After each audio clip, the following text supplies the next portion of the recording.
Talking with Topher, episode 25. If you're a long-time listener, I appreciate it very much.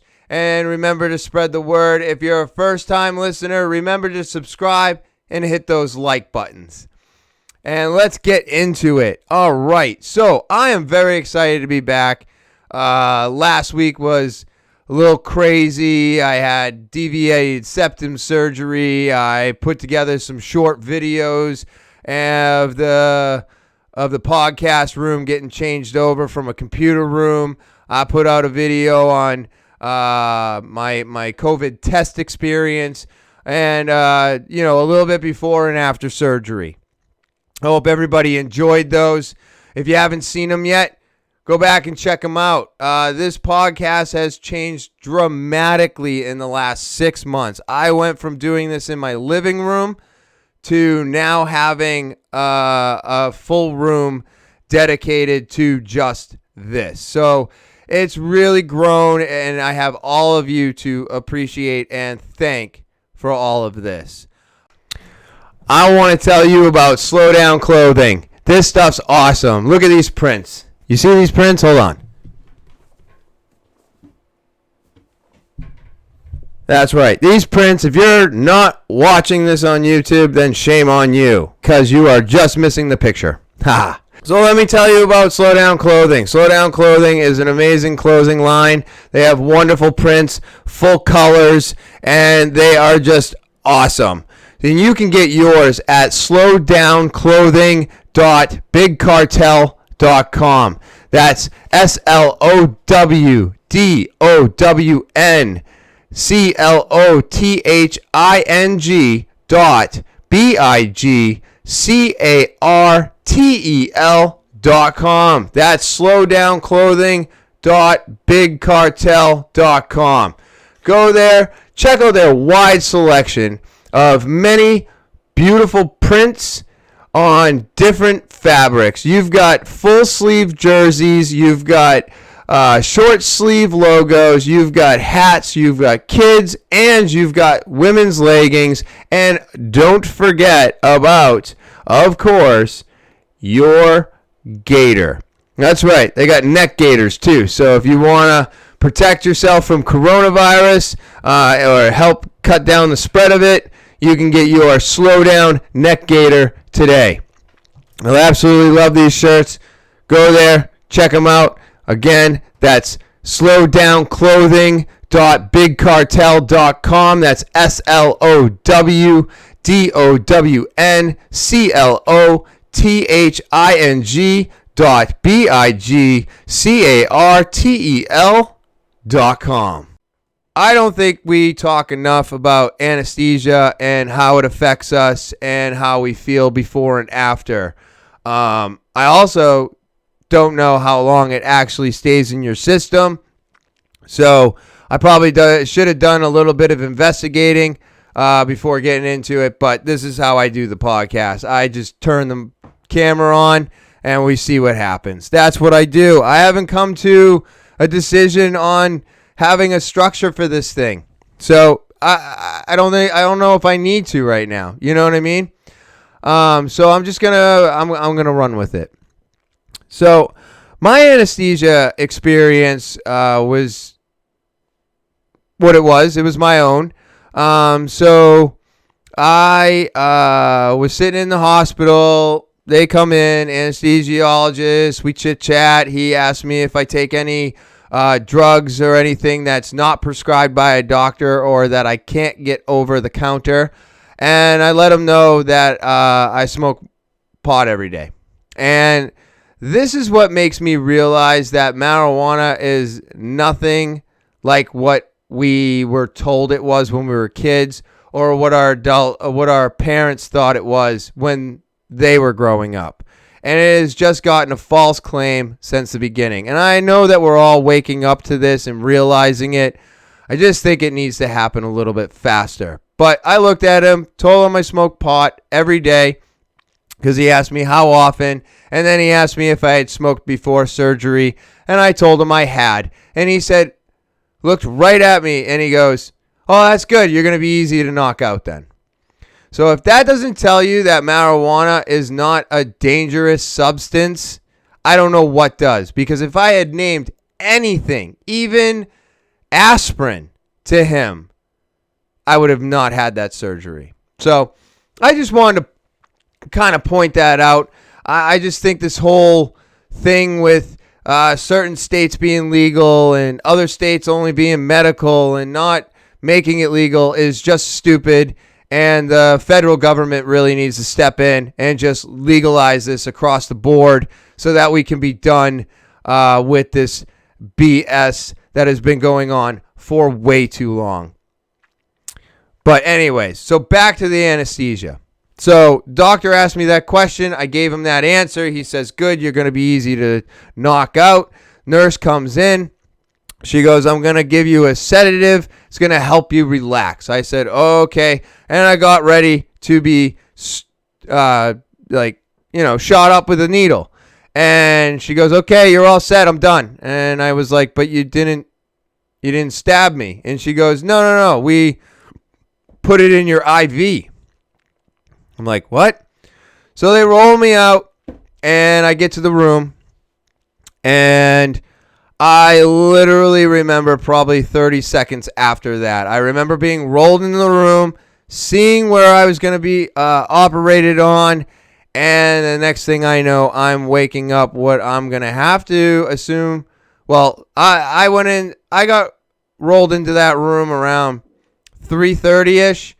And I woke up and it was like 6:45 and my wife was sitting across from me. And in the video, I said that I felt like I ate a bunch of edibles. And that's true to a point. I really felt like I had been like hungover. I really felt like drunkish. They don't let you walk out of the hospital. You have to be wheeled out. So I didn't really walk except for to the car. And then, of course, sat down. And then my wife drove me home. So I'm not sure if I was really feeling like I was drunk. But I was definitely foggy, like I had gotten drunk. So maybe it wasn't a drunken experience per se. But definitely hungover. So I go home. We do what we do, eat, take care of the dogs, turn in for the night. And the next day I wake up and I really feel like I had like hungover, like a heavy hangover. And if you're in your early 20s, you probably won't know what this is. But if you're in your late 30s to early 40s, you know exactly what I'm talking about. Unfortunately, we can't. Well, I don't drink, but you can't drink like you used to. When you're in your 20s, you could drink heavily, get super drunk, wake up, and be absolutely fine for work the next day. You just can't do that once you pass like 35. It doesn't happen like that. Even when I was drinking heavily in my mid-30s, I would get severely hungover, and it would cause me to lose days. Like I would get drunk, the night of a weekend, last day of work, got 2 days off, and you'd spend one day fully recovering from drinking because the body just doesn't process it as quickly anymore. So I felt really, really hungover, right? And I was like, wow, this is crazy. And then me and my wife were talking, and she's asking me if I remember certain things. And I didn't. Even after I got home, there was certain things that we talked about. And then the next day, she's like, well, we talked last night. And I was like, nope, do not remember that. So it really stays effective in a sense, even after you wake up past surgery that night, waking up the next morning and then not remembering things I did that night before I went to bed. So that's day one. Then day two, my brain started rebooting. I like to call it rebooting. Everything's a computer to me. And And it was like when my brain started waking up, I went back to the Thursday before surgery. And it was like almost backtracked like an entire 2 or 3 days. My brain was like, oh, we've got all kinds of stuff we need to figure out. And it was all stuff that I had already done, but it was the last thing that I remembered after the anesthesia had gone through or worn off, at least 24 to 36 hours in. And all of a sudden, my brain's like, oh, okay, well, we didn't do this on Friday. We didn't do that on Friday. So we got to, give these people a call. We got to take care of this. And so I called like the bank and I did a few things, and everybody, the 3 people that I called, they were like, we already went over all this and we set everything up for early October. Did you want to change that? And I said I had to apologize and feel kind of embarrassed by what I had done, but it was only because my brain was like, no, we didn't do this yet. And it was just so crazy to me that like 36 hours in, things start coming back. It wasn't the things that I was thinking of the day of surgery. It was the things that I was thinking of the day before surgery, which I had already taken care of because I had to take care of them before surgery because I wasn't supposed to be doing these things or causing any stress while I was healing. And my brain was like, no, we didn't do this. So I call and find out that I did do it. And for some reason, those memories had kind of been lost as well. So that was a really interesting experience for me. Day 3, really felt put together. Motor skills kind of coming back because even on day 2, my motor skills weren't too good. Like if I needed to drive somewhere, I was probably still going to choose not to. Luckily, the way I had everything planned out, I didn't have to leave this house for 11 to 12 days. So that made it even better. Easier to deal with. Didn't have to go anywhere. Don't have to drive. I didn't drive my car again until almost 4 days later. I think it was about 4 days later because I just didn't feel right. I didn't feel up to it. I was feeling sluggish. I was feeling tired. I was feeling kind of drained. I actually slept in for 3 days in a row after surgery. I actually slept in. I didn't get up at 6 and do my normal. I was up at like 8 and 9.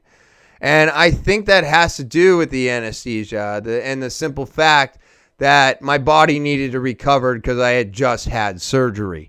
So all those things factor together. But the fact of the matter is that anesthesia messes with us. It messes with us really bad. And I'm not against it. You need it in order to have surgery. What are you going to do?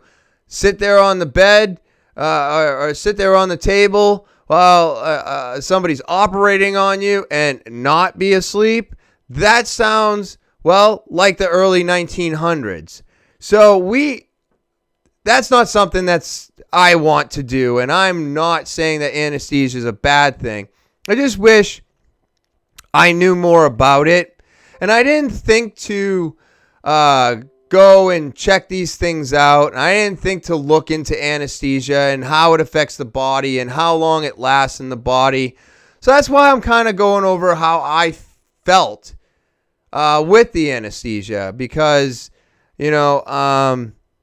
I feel like more people should know about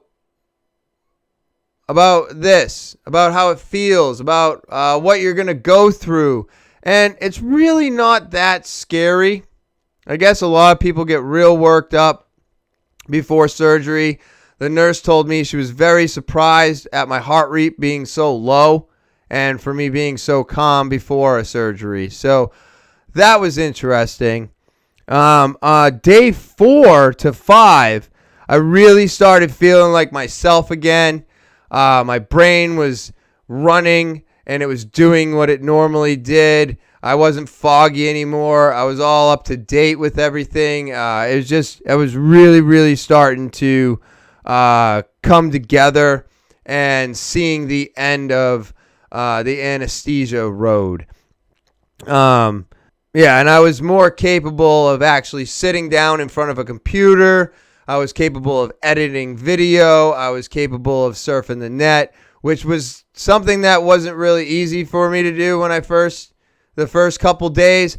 I mean, I could watch the TV and I could go through my phone, but to sit in front of a computer, different animal, and my eyes were killing me. They were like, we're not into this. So it wasn't until about 4 or 5 days later where I could actually start like editing my podcast and start taking care of those things and sitting down in front of a computer screen again for a couple hours in a row.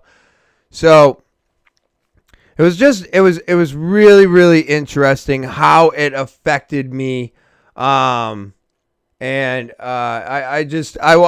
to let other people know about how it could affect you too. Anesthesia is a crazy thing. It's a really, really crazy thing. And that's why I'm going to do a little bit more research on it and find out some more information on it. Because now I'm really curious about it. I found out I was only sedated for my colonoscopy I got a couple years ago. I actually thought I was put under. I guess the last time I got put under is when I had to have my wisdom teeth taken out. So that was many, many years ago. And so to find out I was only sedated and that I was going under, that kind of brought up a few questions. Like, what is the difference between sedation and full anesthesia? You know, I guess sedation, from what he told me, without me doing any looking it up, was more like a real heavy sleep, like a nice deep REM sleep that they can control easier and get you out of faster. And therefore, it doesn't linger as much. Where full anesthesia, full knockout, like, we're basically dead. If you think about it, we're basically dead. They put a tube in your throat that goes to your lungs, and they put you on a ventilator, I think. I think they did. And that helps you breathe the entire time because, well, you're basically dead. And so to me, that was really a shocking experience, I guess. And I definitely wasn't expecting the 4 to 5 days to finally get back to somewhat normal. Not that I know what the word normal means today because, well, nothing is normal. And that's just a word we throw around to make ourselves feel better. So that was my experience with the anesthesia. NaturalBossNH.com.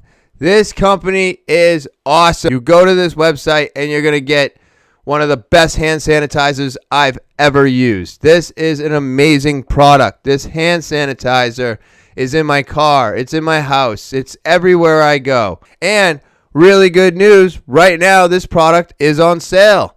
So instead of $5, it's only $3.50. That's a great deal. They also came out with a new product a couple weeks ago. It's a salve. That's right, a salve or a solve. This stuff's awesome. Do you use O'Keeffe's or any other type of creams to help ashy skin, dry skin? Well, this is the time of year when you need this. So you can get your hand sanitizer and your salve today at naturalbossnh.com. There's new products coming soon. They're coming out with a lip balm and beard oil and a soak. That's a foot soak. Doesn't that sound great? I can't wait for these new products to hit the market. Go to naturalbossnh.com today and help support a local American business at naturalbossnh.com. naturalbossnh.com. That's naturalbossnh.com. So my healing is going extremely well. I actually had a really bad scare, and it wasn't like a scare that I just scared myself. So I go on last Thursday, and I get the stents out. These things are longer, about the length of my ring finger. That's what was stuffed up my nose, and it had like wings on it, and it was pretty gnarly looking. But so I go get those out, and she pulls them out. Everything's going really well. She says to gently blow your nose. Now, this is the first time I've blown my nose since this has all happened. So it went really well with her. We got some good movement. Things were looking great. I was like, all right. She was, I got to see the stints. And then they tell me I can now blow my nose. So I'm like, all right, cool. I'm going to do this. So I go home. I spray the saline solution. I get it all moist and juiced up in the nose, and everything's nice and wet, and I'm getting all runny. And then, so I'm like, all right, I'm going to blow my nose.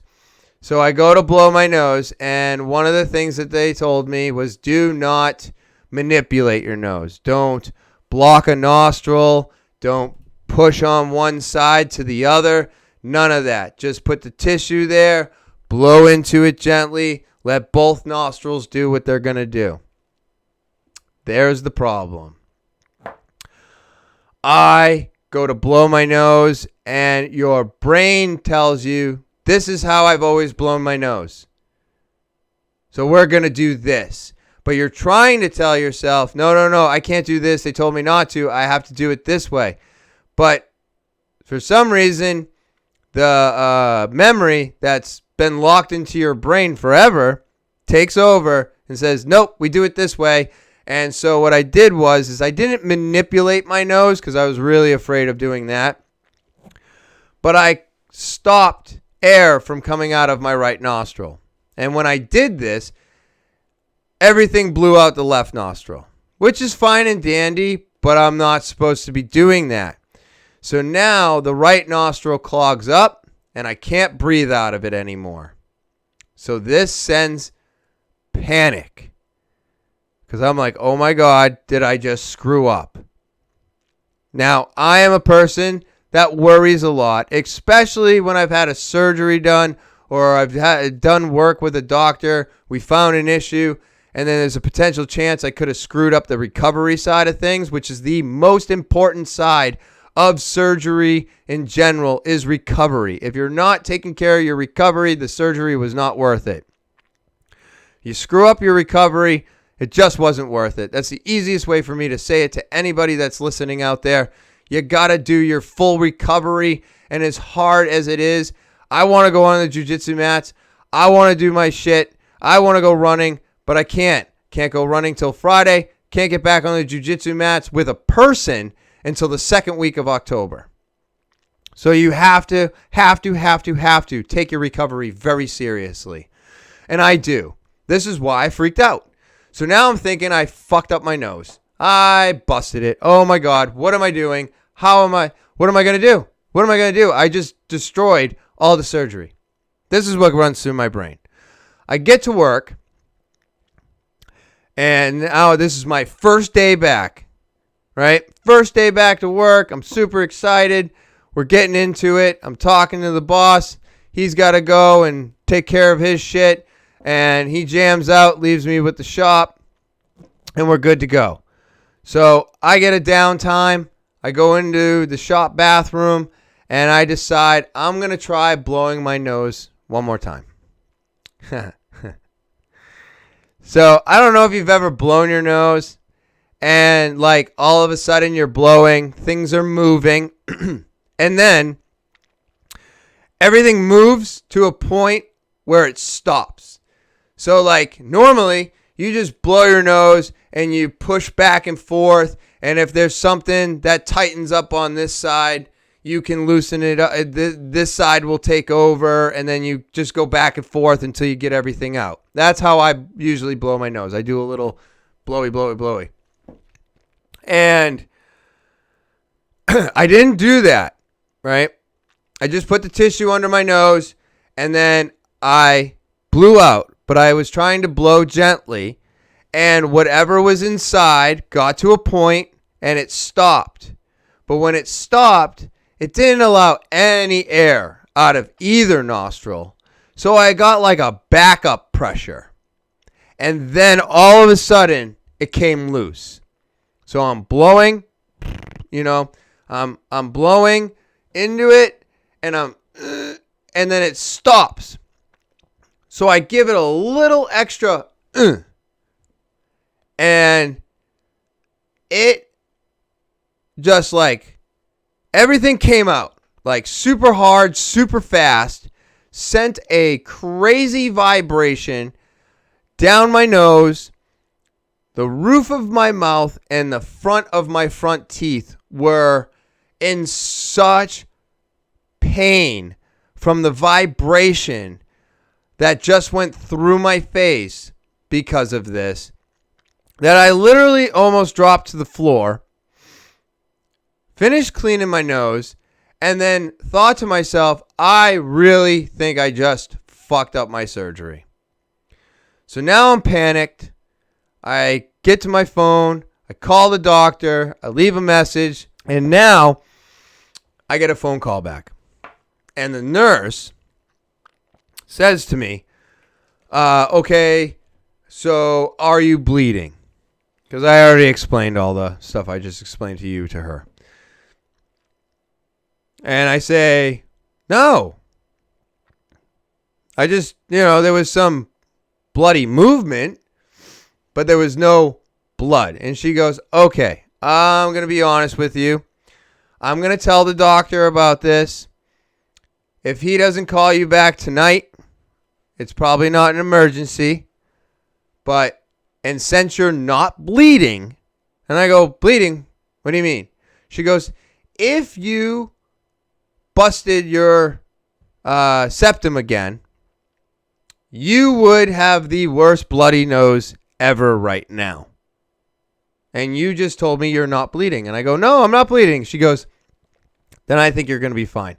I'm going to talk to the doctor. I'll give you a call later. We'll make an appointment for you. And we'll see you after the weekend. And I said, oh, okay. So obviously got the appointment was today.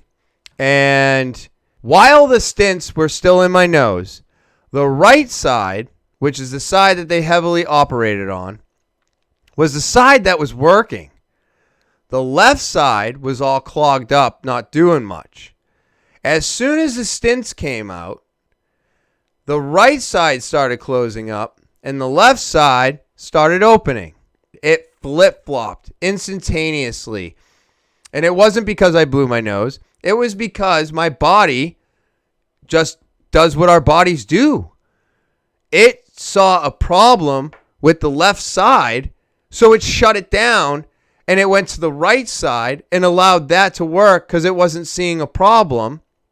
And then as soon as it came out, it flip-flopped. It said, okay, it's time to repair the right side, open up the left. And he did say that I was accurate in my theory. So that made me feel really good. But it really goes to show you how interesting and wild the human body is, huh? I mean, it's doing shit without us knowing about it all the time. And I just find it to be really amazing. Like, I find all this anesthesia to be everything's amazing to me. I mean, the technology we have today, the fact that I'm talking to you on a camera and you're going to be watching me on a phone later, it's wild. It's just wild where we are today. So I found it really interesting how the human body really takes care of itself and how all of this worked out. So I did just scare myself. He looked at me at 2:30 this afternoon and he said, I can really tell that you're taking care of this. It looks amazing. Your septum is right where it belongs, dead center of your nose. You got air going in and out. And then he picked my nose for me because there was some stuff down deep in there. And he picked that stuff out and he said, how did that feel? And I'm like, oh my God, I can breathe even more. And he's like, yeah, you're going to be fine. I'll see you in 3 weeks. And I was like, okay. So I scared myself. Are you looking for a new vape shop? So I've got one to tell you about. It's called New Hampshire Vape Gallery, and it's located in Seabrook, New Hampshire, in between Home Depot and Smoke Rings on 180 Lafayette Road. We're open 7 days a week from 10:30 to 8 p.m. You can give us a call at 603-814-4171, and our doors are open to the public, provided you wear a mask. I am telling you, we have everything you're looking for. Absolutely everything. I've got the brand new Nord X device. This thing is friggin' awesome. It's got a screen on it. It allows you to adjust up to 60 watts, which has never really been done on handheld devices. So this thing is killing it. Water resistant, shock resistant. Absolutely love it. You're looking for some disposables? I got Hides. I got the Prophet 800 hits. I've got the Escobar 800 hits. We've got more disposables than I know what to do with, nor do I have enough pegs to hang them on. So come on down to New Hampshire Vape Gallery, located in between Home Depot and Smoke Rings on 180 Lafayette Road, Seabrook, New Hampshire. Feel free to give us a call, 603-814-4171. We're open 7 days a week from 10:30 to 8 p.m., and you can come in our store provided you wear a mask. I hope everybody has a great day, and I look forward to seeing you there. And I want to touch back on recovery. Because I do find it to be one of the most important parts of it. And I think and I even talked to the doctor about this. He said that a lot of people fail, mostly during recovery. You know, they can get to surgery. They can get through surgery. They can get to the point where the stents come out. But after that is where it falls apart. And it's because people are impatient. They don't want to wait. And I think that's it. We're just impatient.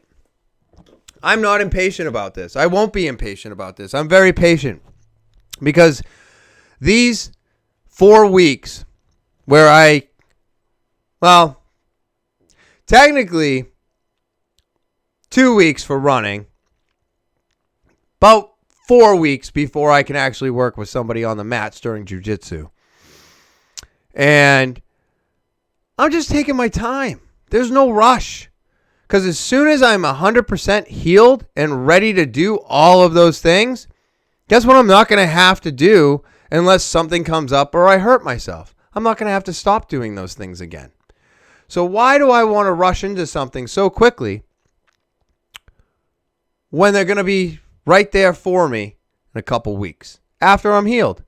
So, and I bring this up because, you know, a lot of people don't take their antibiotics during or after they've been given surgery.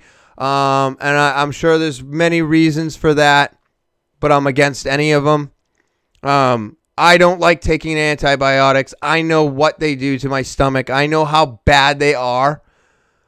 But when a doctor says you need to take these for 7 days so that everything in your body can heal, then you should listen to them.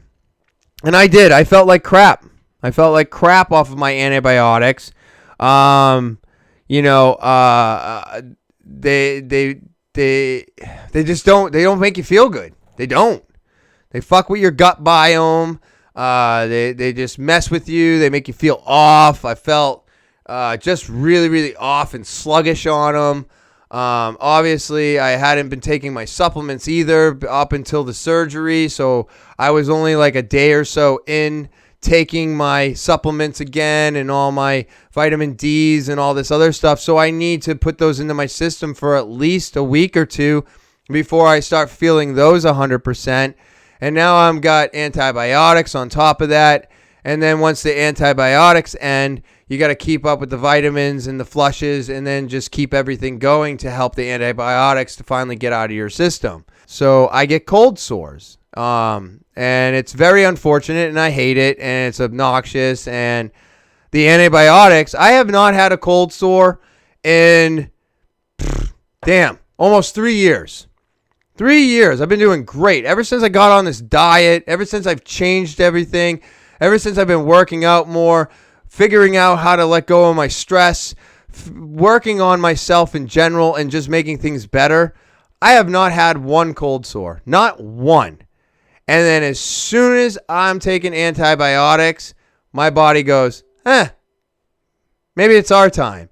And sure as shit, I got a cold sore. And then I get off the antibiotics and it suppresses. But unfortunately, it still showed up. It's super annoying and I hate them. But it just goes to show you what antibiotics does to your body. So without antibiotics and with all the meal preps and all the stuff that I do and how I take care of my diet and all my vitamins and all my supplements and everything that I do, I had 3 years with nothing. I take antibiotics for freaking 7 days and I got one. So I was like, man, what a bummer.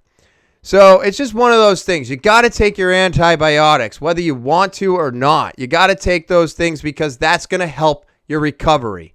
Recovery, everyone. It's very important. I can't stress it enough. It's the same with when you work out. If you're working out all the time and you're not recovering properly, the workouts are worthless because you're going to hurt yourself. And then you're stuck not being able to work out, and all you can do is recover. So it leads you down this road of just not being able to do what you want to do. And nobody wants to do that to themselves. So I say take your antibiotics. Do exactly what the doctors tell you. They have a degree. All right? I'm not one of those people going to WebMD and then going to my doctors and then telling my doctors what they should and shouldn't be doing. You can't look at the internet for answers all the time. It's not going to give you all the answers. You have to understand that the algorithm is written for your personal searches, your personal answers. And so a lot of the stuff that we look up, I could look up the same stuff and I'm going to get different websites than you because my algorithm's different. And not a lot of people realize that this is going on today. So they think whatever they're finding is actually a finding and it's not personalized. And I have to tell you, I believe almost everything that we look up is personalized because they are taking our information to personalize everything for us and make sure that the ads are for us, that the information that we look up is for us or is something we agree with. And if we look up stuff that makes us upset and angry, the algorithm changes and then it just feeds you stuff that makes you angry and upset. So this is the way it works. So I did not take my painkillers. And I disagree with them. I disagree with pain meds. Obviously, if you really, really need them, I'm not saying that you shouldn't take them. I'm saying you do. The doctor prescribes them to you. You take them. That's fine. That's your choice. My choice was to find out how bad it was really going to get. And I really wanted to know how bad this was going to feel. Because you have to remember that the body, when it tells you you're in pain, you don't want to cover that up all the time, right? You want to figure out what's causing the pain, and then you want to correct whatever is causing the pain so that it doesn't cause you pain anymore. And if you take pain meds, that numbs it. It doesn't allow the signal to get to where it needs to go, and you could injure yourself more. You could think that you're better when you're not. And of course, there's always the potential chance of getting addicted. And because I already have an addictive personality and I really enjoyed pain medication when I was younger, I was like, no, I'm not going to take my pain meds. So I didn't take my pain meds. And I will have to tell you, the first day was okay. Second day was meh. The third day, really brutal. Really, really, really brutal. Like if you have bad allergies, this will connect with you. So basically, my forehead, my eyeballs, my teeth, all under pressure. Super, super, super, super sinus pressure. And then the back of the head as well. So it's just all this, like an anvil is just crushing my face. And that was the worst it got. And I mean, that's really no different than some of the allergy attacks I've had. Like when my sinuses go haywire and they get stuffed up and then all that pressure builds. And it was like that, just a little bit more intense. because I got a thing wrapped around my nose and I got blood dripping out of it and all this other bullshit going on. So it really wasn't much more than that. Now, if you have a knee surgery or you have any type of like giant surgery, then yeah, sure, you might need some pain meds for that. But my thoughts on it are we should allow the body to tell us what's wrong before we try numbing it. I just feel like if you get right out of the gate, you get your script, you go home, and now just before bed, you're popping a pain pill.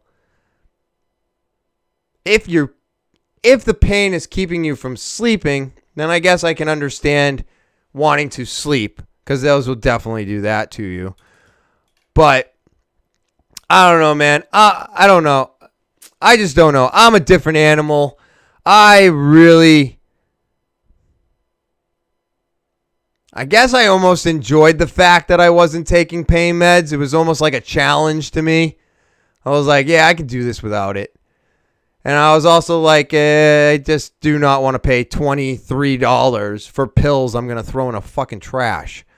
So I didn't take any pain meds. It's not like I'm patting myself on the back. It was just I really wanted to see how my body was going to react. And I wanted to see what signals it was going to tell me. And I wanted to see how bad this really was, because the last time this happened, well, when I broke my nose, it was over a steering wheel. I was taking pain meds. I was drinking. I was doing all kinds of stupid shit. So I never let the body talk to me at all. And that's probably why it healed all fucked up, because I was all fucked up. And I had no idea that it was incorrectly healing, because I spent way too much time just getting fucked up and not worrying about it, because I was like, oh, it's just going to heal. It's going to go back to... And maybe if I was paying attention, maybe... But who cares about maybe? What are you going to do with a maybe? It didn't happen that way. This is how it went down, and now it's fixed. And I'm just really, really trying to take care of it while it's healing. I love schedules. I love figuring out a schedule. I love keeping a schedule. I was not always an on-time person, so that's not really my strong suit. But just the structure of a schedule was always really nice for me. It helps me keep my day structured. It helps me keep my week structured. It helps me with my structure in my life. And I bring this up because I've been posting a lot online, and I've been posting a lot online, Instagram, Twitter, TikTok, all of them. I use them all. So I've been putting stuff out there about how I'm keeping to my schedule, even though I can't run, I can't exercise, I can't do anything that I was doing before this surgery. And that's okay. Because getting up in the morning, keeping that alarm clock on, and still getting up as if I was going to run, or still getting up as if I was going to jujitsu, or if I was going to do these things. That was the most important part to me, because that I feel is like the key. That's the key right there. You can literally probably stop doing almost all of the exercising, all the running, all of the everything. But as soon as you let go of that schedule and you lose that like time slot, I'm going to call it, I feel like the whole thing falls apart. So I've been sticking to it. I've been getting a lot of positive feedback from people saying how, they didn't stick to their schedule when they had certain things, and it was really hard for them to get started again. And that it was a really good idea to stick with the times that you were doing things, even though you can't do those things anymore. So, like everything I talk about, it's all about keeping things going, keeping them moving forward, keeping everything so that everything moves smoothly for me. And that schedule is probably the one thing that I cannot break today, because I finally fine-tuned it to such a point that now it's like eating and breathing. So simple to do. That alarm goes off 6 o'clock in the morning, every morning, 6 days a week. Sunday I sleep in an extra hour or two, and I still do. And after this Friday, I will be running again at 7 o'clock in the morning every morning. And I'm actually thinking about bringing it into Sunday. Doctor says that I should be able to sleep a little bit better because now that I can actually breathe out of both nostrils, it was possible that on days I was waking up feeling tired, I actually was. I wasn't getting the proper sleep because I wasn't getting the proper amount of oxygen into my brain, so it would wake me up. But it never woke, because when she said that, I said, well, I never woke up. And she goes, no. It doesn't wake you up. It just gets you out of that REM. So you might just get out of the REM, and then you're asleep, but you're not deep sleep. So you lose that deep sleep. And she said that there's a possibility now that my 5 to 6 hours a night could actually be enough for me. And I may actually start waking up and feeling refreshed and all that other good stuff. I'm sure once the antibiotics finally pass through, and I really want to say anesthesia is like a week, but I have heard a month. But I feel like after all of that is out of the system, and I finally get to take a good night's sleep and take these nostrils for a test run, per se, because I'm still waking up a little foggy here and there. I really am. And I don't know if that's just because I had to start going back to work, so now I got to get back into the work routine, and it was just a few different things last week. So, but we'll see how it goes. I really feel like everything is going to be a lot easier for me because now I can just breathe so much easier. And I'm telling you, if you have been pushing this off, I just talked to one of my good friends today, and he's thinking about getting his done. And I told him, don't put it off anymore. Just go get it done, because I'm telling you right now, it's one of the best things I did. And he asked me, he's like, have you already seen a difference? And I'm like, 1,000%. 1,000%. Being able to breathe out of the nostril I couldn't breathe out of anymore is just a miracle. It's great, and I recommend this for everybody who wants to have it done. If you need it done, go get it. Don't hesitate. But it is a pain in the ass right now because of COVID. So if you have to, maybe push it off till 2021 so you don't have to waste as many days out of work as I did. But this is all good stuff. I'm so glad to be back on camera talking to you guys. I hope I don't sound nasally anymore. This has just been a great experience, and I'm glad I could share it with all of you. And I hope every single one of you have a great rest of your week. Remember, as always, subscribe. If you enjoy the videos, hit those like buttons. And as always, I'll talk to you later.